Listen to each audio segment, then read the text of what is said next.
마태복음 20장 17절에서 27절까지입니다. 28절이 아니라 27절입니다. 우리 함께 읽겠습니다.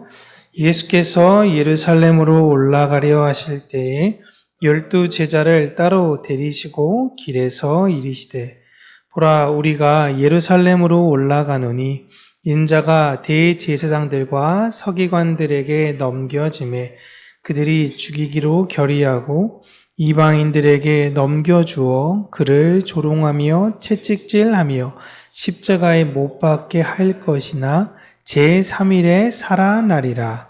그때 세베대의 아들의 어머니가 그 아들들을 데리고 예수께 와서 절하며 무엇을 구하니 예수께서 이르시되 무엇을 원하느냐 이르되 나의 이 두 아들을 주의 나라에서 하나는 주의 우편에 하나는 주의 좌편에 앉게 명하소서. 예수께서 대답하여 이르시되 너희는 너희가 구하는 것을 알지 못하는도다. 내가 마시려는 잔을 너희가 마실 수 있느냐? 그들이 말하되 할 수 있나이다. 이르시되 너희가 과연 내 잔을 마시려니와 내 좌우편에 앉은 것은 내가 주는 것이 아니라 내 아버지께서 누구를 위하여 예비하셨든지 그들이 얻을 것이니라. 10 제자가 듣고 그 두 형제에 대하여 분이 여기거늘 예수께서 제자들을 불러다가 이르시되 이방인의 집권자들이 그들을 임의로 주관하고 그 고관들이 그들에게 권세를 부리는 줄을 너희가 알거니와 너희 중에는 그렇게 안아야 하나니 너희 중에 누구든지 크고자 하는 자는 너희를 섬기는 자가 되고 너희 중에 누구든지 으뜸이 되고자 하는 자는 너희의 종이 되어야 하리라. 아멘.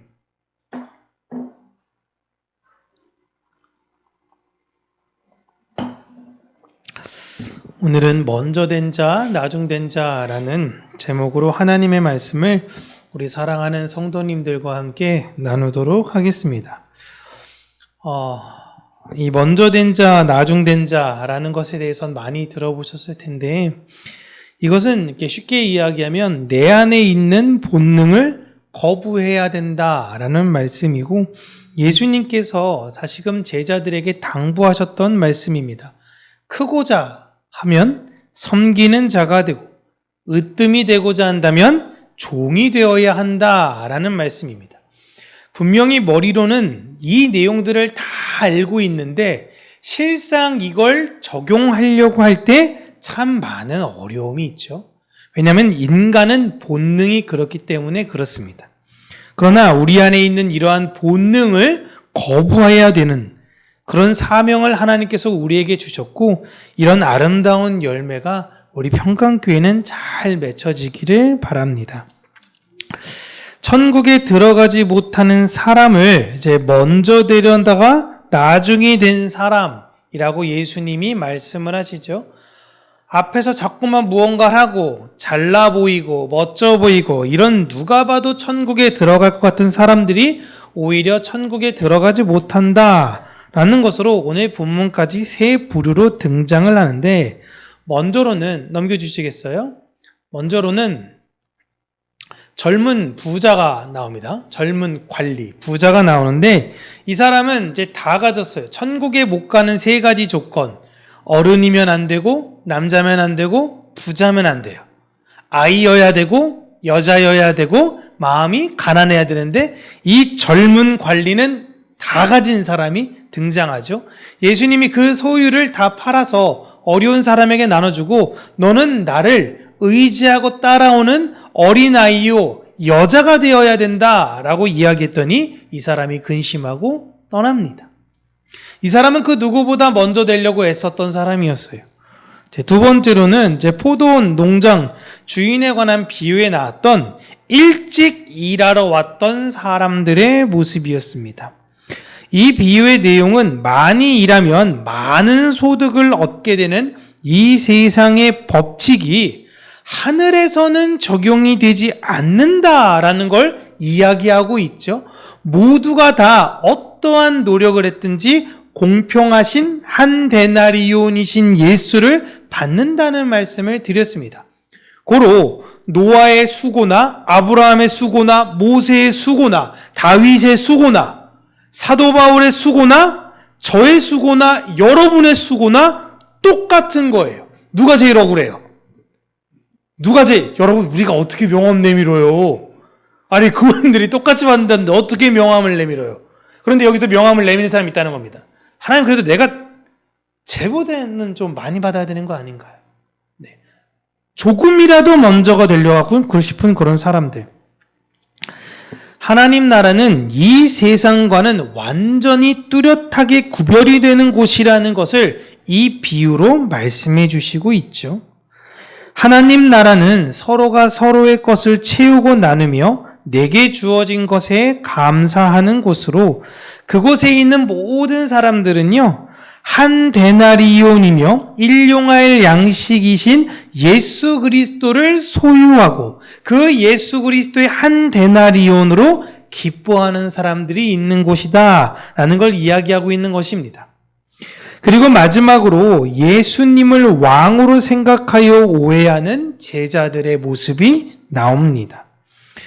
예수님은 제자들과 예루살렘에 들어가시기 전에요, 자신이 머지않아 십자가에서 죽고, 정확하게 얘기하면 이제 3일 만에 다시 살아날 것을 말씀을 하셨죠. 그런데 예수님의 이 이야기를 제자들은 귀담아 듣지 않습니다. 예수님은 지금 예루살렘으로 6월절 절기에 맞춰서 가지만 이제 돌아가시러 가시는 거예요.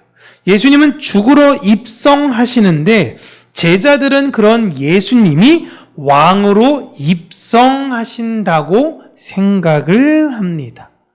사람은 여러분 듣고 싶은 것만 들어요. 그래서 예수님이 아무리 이런 말들을 중간중간에 계속했어도 내가 생각하고 내가 이미지한 대로 판단하고 해석을 합니다. 그래서 제가 처음에 얘기했죠. 내 안에 있는 본능을 거부하셔야 된다. 내가 듣고 싶었던 것이 무엇인가를 끊임없이 자각하고 내가 혹시나 이것이 내 유익과 욕심에 따라서 구하는 것이 아닌가라는 걸 생각해야 돼요. 이제 이렇게까지 예수님이 말씀한 상황에 어떠한 장면이 나오냐? 이모였던 살로메가 나옵니다. 살로메가 발빠르게 예수님께 찾아가죠. 그런데 이게 좀 대놓고 찾아가면서 몰래 찾아가면서 되게 애매해요. 어쨌든 예수님을 찾아가서는 자신의 두 아들인 야고보와 요한을 데리고 예수님께 직접적으로 내 두 아들은 높은 자리에 앉게 해달라는 청탁을 합니다. 우리 가족 아닙니까? 라는 거죠. 응? 우리가 남이가. 그죠? 그러자 예수님께서 살로메에게 지금 당신이 구하시려고 하는 것이 무엇인지를 잘 알지 못하면서 구하시는 것 같아요. 내가 받으려는 여러 가지 그런 어려움들이나 그런 난관들을 당신의 아들들이 과연 받을 수 있겠습니까? 혹은 너희들 받을 수 있겠냐? 라고 예수님이 질문을 합니다. 그러니까 야고보와 요한이 우리들은 할 수 있습니다. 라는 대답을 하죠. 그들의 대답에 예수님께서는 물론 너희들은 그런 일을 겪게 될 거야 라는 말씀을 하세요. 물론 너희들은 그런 일을 겪게 되겠지만 그러나 내 좌우편은 내가 결정하는 문제가 아니라 하나님께서 주시는 것이라는 것을 말씀하십니다. 여러분, 예수님이 얼마든지 주실 수 있으세요. 그러나 예수님의 전생애를 계속 곱씹어 보면 철저하게 하나님의 뜻에 맞추어서 살아가십니다. 이게 중요한 힌트예요. 나중이 된 사람들의 아주 대표적 특징이기 때문에 그렇습니다. 그런데 이 두 형제와 엄마가 와서 인사청탁을 했다라는 내용이 들키게 됩니다. 그러자 이제 선수를 빼앗긴 나머지 제자들이 두 형제에 대해서 분노해요. 지금 예수님이 계속 먼저 된 자 얘기하는데 안 들려요. 나는 안 들려요. 나는 유명한 사람 되고 싶어요. 예수님이 이미 유명하잖아요. 가치 있는 것으로서 우리도 유명한데 더 유명한 사람 되고 싶어요. 예수님의 고난, 예수님의 역경, 그것 믿고 일어나면 어마어마한 부와 명예가 나에게 있겠지라는 것이 제자들의 마음이었어요. 그러자 예수님은 모든 제자들을 모으십니다. 그래서 그들에게 이야기하기를 이 세상의 법칙이 어떠하냐? 이 세상은 어떠하냐? 높은 자리에 올라가서 다른 사람을 지배하려는 것이 이 세상의 모습이 아니냐? 왜 높은 사람이 되려고 하냐? 다른 사람을 지배하려고 높은 사람이 된다라는 거예요. 새벽에 깜짝 놀라셨죠? 이게 높은 사람이 되는 이유는요, 다른 사람을 지배하려고 하는 거예요. 내가 하는 거에 왜 토를 달아? 내가 하는 거에 왜 너희들이 이래? 내가 제일 높은데? 라는 거예요. 그때 예수님께서 말씀하십니다. 사람들은 다 그렇게 살 거야. 이 세상은 그게 맞아. 그런데 너희들은 절대 그러면 안 된다라는 거예요. 이해할 수가 없어요. 이게 예수님께서 우리에게 가르치신 정신입니다. 기독교 정신이 무엇이냐? 바로 이거예요. 하나님 나라, 즉 이 세상의 교회들은 이 세상 나라의 법칙과 완전히 다르게 사는 사람들이며 그들이 원하는 공동체는 서로가 서로를 위해서 자신 스스로는 낮아져 가는 그런 곳이다라는 겁니다. 제가 1년에 100주년 기념교회 이재철 목사님 아시죠? 이재철 목사님이 지금은 이제 은퇴하셨는데 심호하셨을 때 홈페이지에 들어가서 교회가 어떤가라는 걸 한번 살펴보려고 했는데 굉장히 인상적으로 받았던 게 교회 홈페이지에 들어가면요, 뭐 교회 연역, 뭐 섬기는 사람들, 교회 오시는 길, 뭐 주보 막 이런 게 쭉 있습니다. 거기서 섬기는 분들이 누구인가 궁금해서 딱 클릭했어요. 근데 제일 먼저 그럼 누가 나와야 돼요? 섬기는 분들의 가장 위에. 그 담임 목사가 원래 나와야 되잖아요. 사무직원부터 나와요. 맨 밑에까지 내려가니까 맨 마지막에 이재철 목사님이 나오더라고요. 아무것도 아닌 것 같았는데요, 굉장히 큰 신선함이었습니다. 그러니까 우리가 말로는 그래, 내가 섬겨야지 하는데 이 본능에 충실하니까 아마 저라도 그렇게 했으면 그냥 가장 첫 상단에 저를 달았겠죠. 대부분 교회는 여러분 담임 목사님을 칸을 따로 둡니다. 따로 둬요. 우리 교회 방향성 알려주고 그러니까. 제가 그거 보면서 굉장히 많은 생각을 하게 됐어요. 정말 어디까지 내가 생각해야 되는가라는 걸 다시 한번 생각해 보게 되었는데요. 교회는 이 세상 나라의 법칙과는 완전히 다르며 하나님 백성들은 그 생각을 가지고 살려는 사람들입니다. 우리는 이 예수님의 말씀을 생각하며 내가 살면서 세상스러운 자연스럽게 떠오르는 세상적 생각들을 다시 한번 늘 생각해 봐야 돼요. 이게 힘들거든요. 이게 힘들어요. 근데 이걸 우리는 해야 되는 거예요. 여기선 이게 계속 안 맞습니다. 세상에서 볼 때 이해가 안 되거든요. 세상에서는 그런 법칙이 아니니까 우리는 근데 이 세상에 물들지 않기 위해 영적 전쟁을 하기 위해 끊임없이 그것을 해야 되는 사람들입니다. 하나님 나라는 부자가 아닌 마음이 가난한 사람들이 들어가요. 먼저가 되려는 자들, 이 세상에서 권력을 가지려고 하며 그 권력을 잡으려고 하는 자들이 가는 것이 아니라 다른 이들을 섬기며 그들을 배려하고 사랑하는 사람들이 들어가게 되는 것을 말씀하십니다. 그렇다고 해서 여러분 무조건 도덕적으로 산다라고 해서 다 천국 간다는 게 절대 아니에요. 그러나 하나님 백성들 안에는 그 열매를 맺고자 하는 지향성, 애씀이 나온다라는 겁니다. 우리나라는 아직도 많이 희석됐지만 장유유서의 나라예요. 그죠? 제 딸도 저희 아내가 교육할 때 밥을 먹고 배가 고파 죽겠는데 잠깐 제가 화장실 갔다 오면 기다려야 돼요.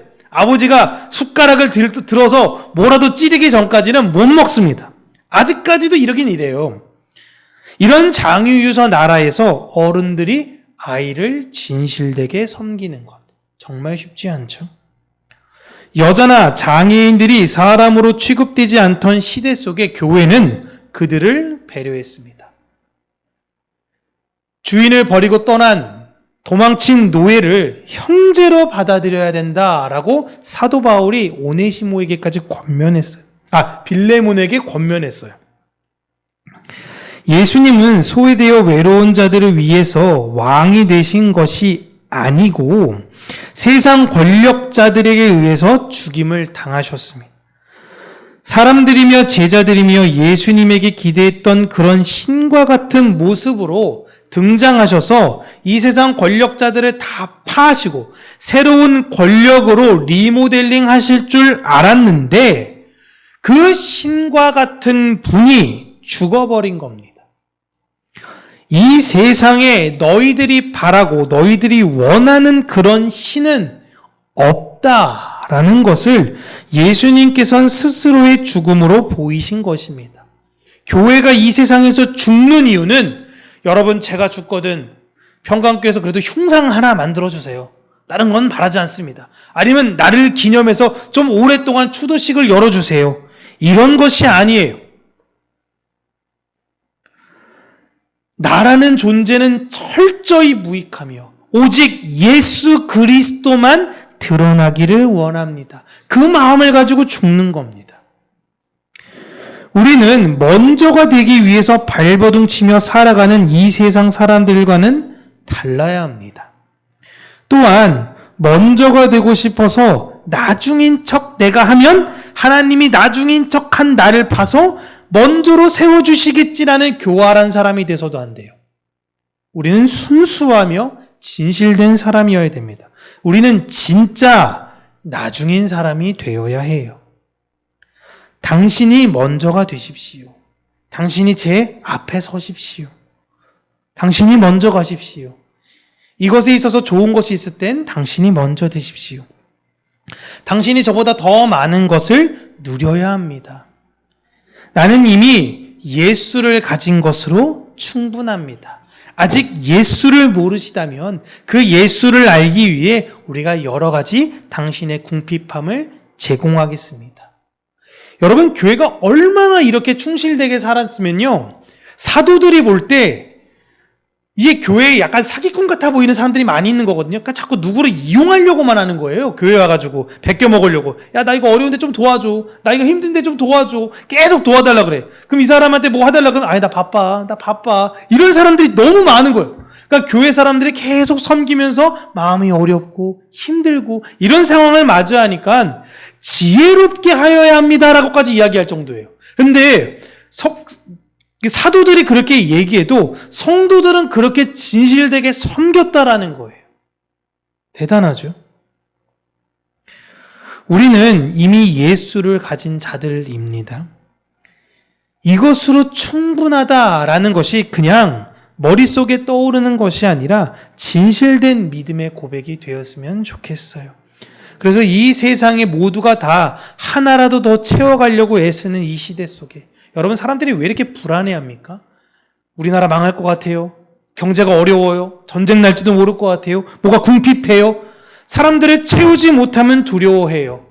그게 이 세상 사람들의 모습이지만 우리는 이미 예수 그리스도로 충만하니 이 세상을 담대히 살 수 있으며 그냥 담대히 사는 척하는 게 아닌 진실된 담대함으로 이 세상을 이기는 저와 여러분 우리 평강교회가 되기를 주님의 이름으로 축복합니다.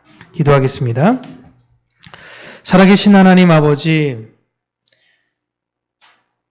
우리가 이 세상을 살며 사랑의 빛 외에는 그 어떤 것도 지지 않을 수 있는 그러한 여러 가지 환경을 조성하여 주시고 우리가 서로가 서로를 뜨겁게 사랑하며 서로가 서로를 위하여 더욱더 애쓰고 노력하는 나중된 자들로서 이루어지는 교회가 되게 하여 주시옵소서. 교회에 새로운 사람이 왔을 때 아직 예수를 모르는 사람이 있을 때 그 사람을 세워주고자 함께 기도하고 애쓰며 그의 섬김을 위해서 함께 노력하는 교회가 되게 하여 주시고 때로는 그 일을 통하여 우리가 실족하고 때로는 우리가 시험에 들 수도 있지 모르겠지만 다시금 우리 안에 예수 그리스도의 그 십자가의 은혜와 사랑을 주실 그 성령님을 우리가 다시금 기대하며 몸된 교회에 대해서 충성하며 봉사하며 헌신하는 우리 평강교회 모든 성도님들이 될 수 있도록 은혜의 은혜를 더하여 주시옵소서. 복음이 희미해진 이 시대 속에 예수 그리스도라는 등불을 들고 이 세상을 살아가며 많은 이들에게 소금과 빛의 역할을 온전히 잘 감당하는 이 시간에 모인 우리 성도님들이 될 수 있도록 은혜 허락하여 주시며 모든 것에 자족하며 감사를 누리는 성도들이 되게 하여 주시옵소서. 예수님 이름으로 기도합니다. 아멘.